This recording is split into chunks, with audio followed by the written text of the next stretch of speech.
Hey, it's Clay. Welcome to another video. This is going to be an explanation and overview of the concept of double tracking when it comes to mixing and recording electric guitars, or really basically anything.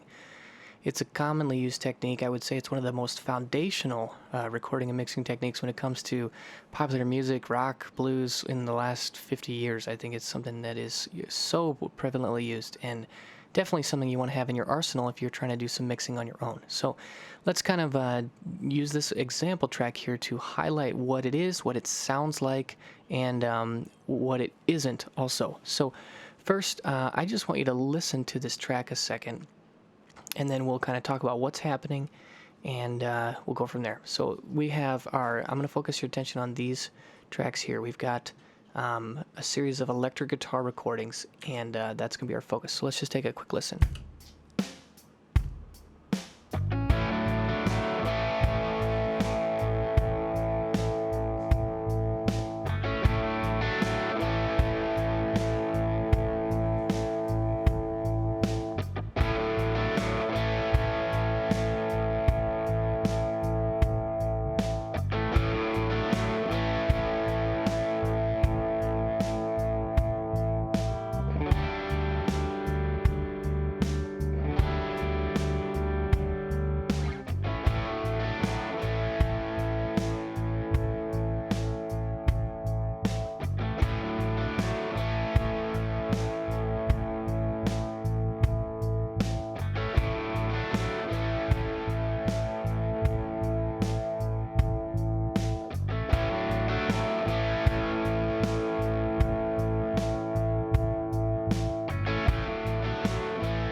Okay, so I specifically wanted to focus the attention on the end there. So let's take a look at these tracks and what's going on. I'm going to solo them out so you can hear them one at a time.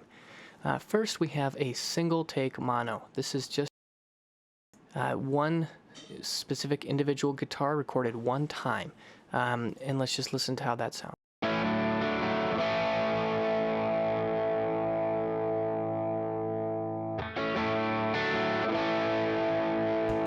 It sounds pretty good, but then let's talk about a double track. So first I want to talk about what a double track is not, and that is a copy and paste. So what I've done here for this little section of tracks is I've taken this one, the extenuation of it, and I just copied it down here, and then I just duplicated it, copied and pasted, and then panned 100% left, 100% right. Let's listen to how that sounds.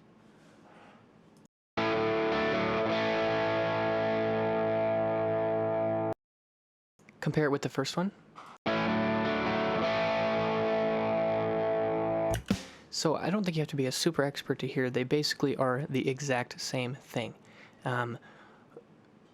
So what I'm saying is double tracking is not taking your individual mono part and simply copy and pasting it and then panning hard left and hard right.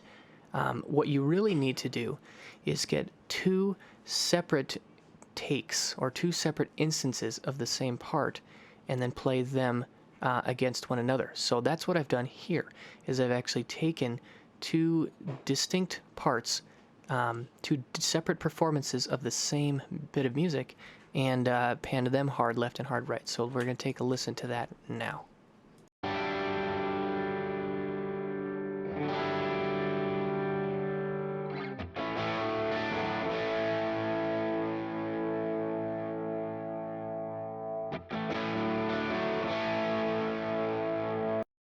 So hopefully what you can hear there is this, I'm playing the same part, but because of the very minute and minuscule differences in timing and dynamic and just the way that the tracks are played slightly differently. You know, even the best, most tightest musician in the world is not able to play these two tracks perfectly identically to one another. There's always going to be something slightly different.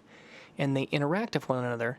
Now what makes it cool is when you split them hard left and hard right, it creates this very, very interesting effect where you end up kind of hearing them have this dimensionality against one another. Let's compare, for example, if we just take these tracks and we center pan them both instead of hard left and hard right. Let's hear how that would sound.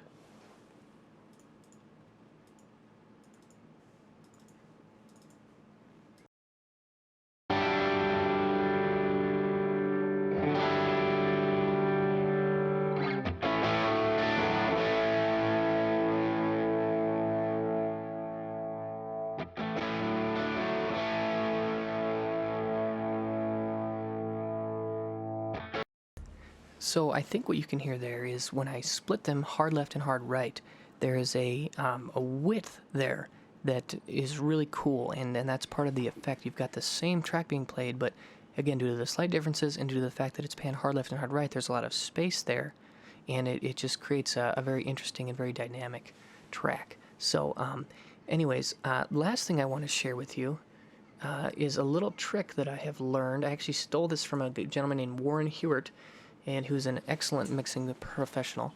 And the trick involves some instances where maybe you aren't able to do the second performance, or maybe you're just a little bit lazy. This is kind of a shortcut at achieving that effect. So what I've done here with this set of tracks right here is, so if you let's assume that this is your, I'm just going to do this to a whole new track and let you see what's going on. We're going to go down here, we're going to make a new track, go all the way to the beginning, and we're just going to solo this out, paste it. Let's listen.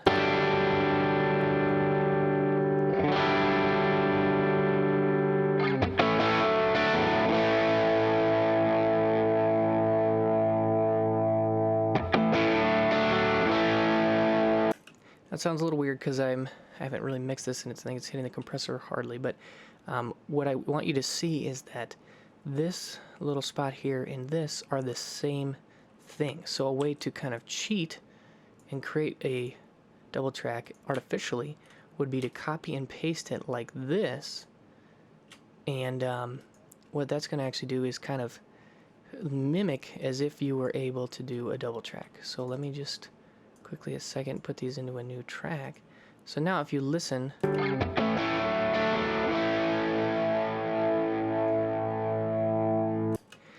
so even though I did not actually play this part twice, or I just played it once, because the way that this chord progression works, you have a duplicate, right? You're just playing the same thing twice in a row. You can shift that around, right? And then I could take this and drag this one down here, take this one, put it back up here, and all of a sudden I've created an artificial double track where there otherwise was not one previously. Now this is not a perfect solution. There are some times when you want the two tracks to have some differences, and it also kind of locks you in. Maybe you're building up to a chorus and you didn't do that the previous loop. So this is not a perfect solution. Nothing beats two separate takes, but if you aren't able to do that, this can be a way to get around that a little bit. So anyways, I hope that you enjoyed this. I hope this was insightful, and I hope that you can use this technique to make your recordings sound awesome. If you have any thoughts or comments, leave them down below, and if not, I'll see you again soon. Thanks, bye.